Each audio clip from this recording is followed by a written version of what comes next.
తెలంగాణ క్రాంతి దళ్ ఆధ్వర్యంలో ఏర్పాటు చేసినటువంటి ఈ కార్యక్రమంలో మాట్లాడినటువంటి వక్తలందరూ కూడా తోటి జర్నలిస్టులు అట్లే మేధావులంతా కూడా మాట్లాడిండ్రు. అందరూ కూడా అన్ని విషయాలపైన చర్చ చేసిండ్రు. కాకపోతే ఒకే ఒక్క విషయం చెప్పి నేను ముగిస్తా. అయితే ఇవాళ ఈ దేశంలో వర్ణాలు లేవు, వర్గాలు లేవు, మతాలు లేవు, కులాలు లేవు, వేరే ఏ తారతమ్యం లేదు. ఉన్నది ఒకటే ఒకటి, పెద్దోడు పేదోడు అని సినిమాల్లో డైలాగులు చెప్తే మనం అనుకుంటాం ఇది సినిమా డైలాగ్ ఏదా అనుకున్నాం.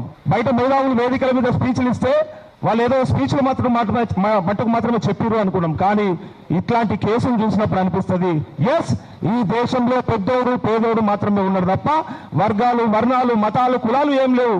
వాళ్ళకొక న్యాయం వీళ్ళకొక న్యాయం అని వల్ల చాలా మంది సోషల్ మీడియా వేదికగా పెట్టుకున్నటువంటి స్టేటస్ చూసి చెప్పొచ్చు. ఇవాళ ఒకే ఒక్క స్టేటస్ పెట్టుకుంటున్నారు, పేదోడి గల్లా బట్టి నిలదీసి కొట్టడానికి మాత్రమే చట్టాలు ఉన్నాయి తప్ప పెద్దోడి కోసం గులాం చేయడానికే ఉన్నాయి చట్టాలు అంటా ఉన్నారు. అంత దరిద్రానికి అంత దాపురించిన పరిస్థితి కనిపిస్తా ఉందని అన్నప్పుడు మరి ఇవాళ ఈ కేసులో కూడా ఇవాళ అందరూ ఒక కోణం చూస్తే కొంతమంది ప్రజలు ఇంకో కోణం చూసారు.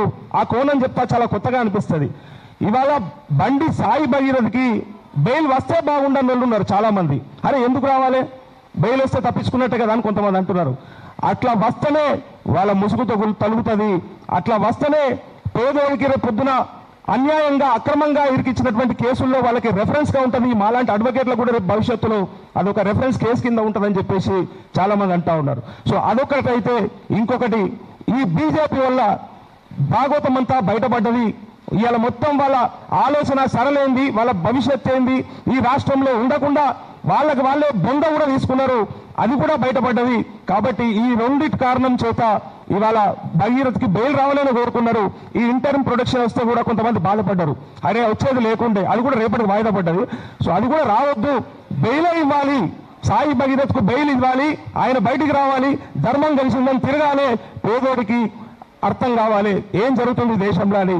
అప్పుడు మాత్రమే ఎదురు తిరుగుతారు. అప్పుడు మాత్రమే అన్న పృథ్వీ అని అన్నట్టు కొత్తగా ఒక రాజకీయ వ్యవస్థ రావాలి, వస్తేనే బాగుపడుతున్నటువంటి ఏ మాట అయితే ఉందో దానికోసం అందరం కూడా కట్టుబడి పనిచేయాలని చెప్పి తెలుపుకుంటూ ఈ అవకాశం ఇచ్చిన ప్రజలందరూ కూడా థ్యాంక్ యూ అన్న, నమస్తే.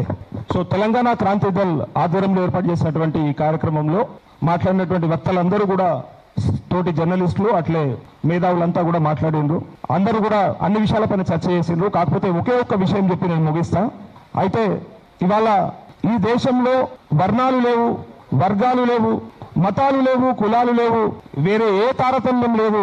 ఉన్నది ఒకటే ఒకటి, పెద్దోడు పేదోడు అని సినిమాల్లో డైలాగులు చెప్తే మనం అనుకుంటాం ఇది సినిమా డైలాగ్ ఏదా అనుకున్నాం. బయట మేధావులు వేదికల మీద స్పీచ్లు ఇస్తే వాళ్ళు ఏదో స్పీచ్లు మట్టుకు మాత్రమే చెప్పారు అనుకున్నాం. కానీ ఇట్లాంటి కేసులు చూసినప్పుడు అనిపిస్తుంది ఎస్, ఈ దేశంలో పెద్దోడు పేదోడు మాత్రమే ఉన్నారు తప్ప వర్గాలు వర్ణాలు మతాలు కులాలు ఏం లేవు. వాళ్ళకొక న్యాయం వీళ్ళకొక న్యాయం అని వల్ల చాలా మంది సోషల్ మీడియా వేదికగా పెట్టుకున్నటువంటి స్టేటస్ చూసి చెప్పొచ్చు. ఇవాళ ఒకే ఒక్క స్టేటస్ పెట్టుకుంటున్నారు, పేదోడి గల్లా బట్టి నిలదీసి కొట్టడానికి మాత్రమే చట్టాలు ఉన్నాయి తప్ప పెద్దోడి కోసం గులాం చేయడానికే ఉన్నాయి చట్టాలు అంటా ఉన్నారు.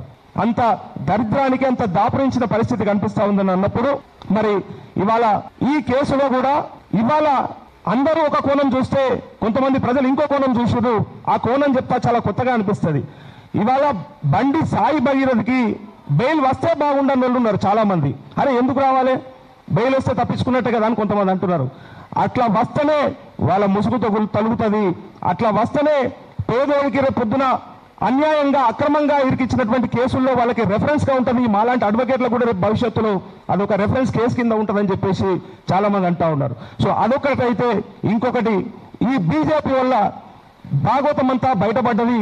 ఇవాళ మొత్తం వాళ్ళ ఆలోచన సరళైంది, వాళ్ళ భవిష్యత్ ఏంది, ఈ రాష్ట్రంలో ఉండకుండా వాళ్ళకి వాళ్ళే బొంద కూడా తీసుకున్నారు, అది కూడా బయటపడ్డది. కాబట్టి ఈ రెండిటి కారణం చేత ఇవాళ భగీరథ్కి బెయిల్ రావాలని కోరుకున్నారు. ఈ ఇంటర్మ్ ప్రొటెక్షన్ వస్తే కూడా కొంతమంది బాధపడ్డారు. అరే వచ్చేది లేకుండే, అది కూడా రేపటికి వాయిదా పడ్డది.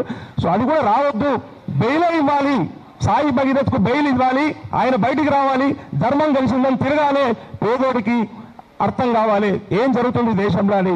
అప్పుడు మాత్రమే ఎదురు తిరుగుతారు. అప్పుడు మాత్రమే అన్న పృథ్వీ అని అన్నట్టు కొత్తగా ఒక రాజకీయ వ్యవస్థ రావాలి, వస్తేనే బాగుపడుతున్నటువంటి ఏ మాట అయితే ఉందో దానికోసం అందరం కూడా కట్టుబడి పనిచేయాలని చెప్పి తెలుపుకుంటూ ఈ అవకాశం ఇచ్చిన ప్రజలందరూ కూడా థ్యాంక్ యూ అన్న, నమస్తే.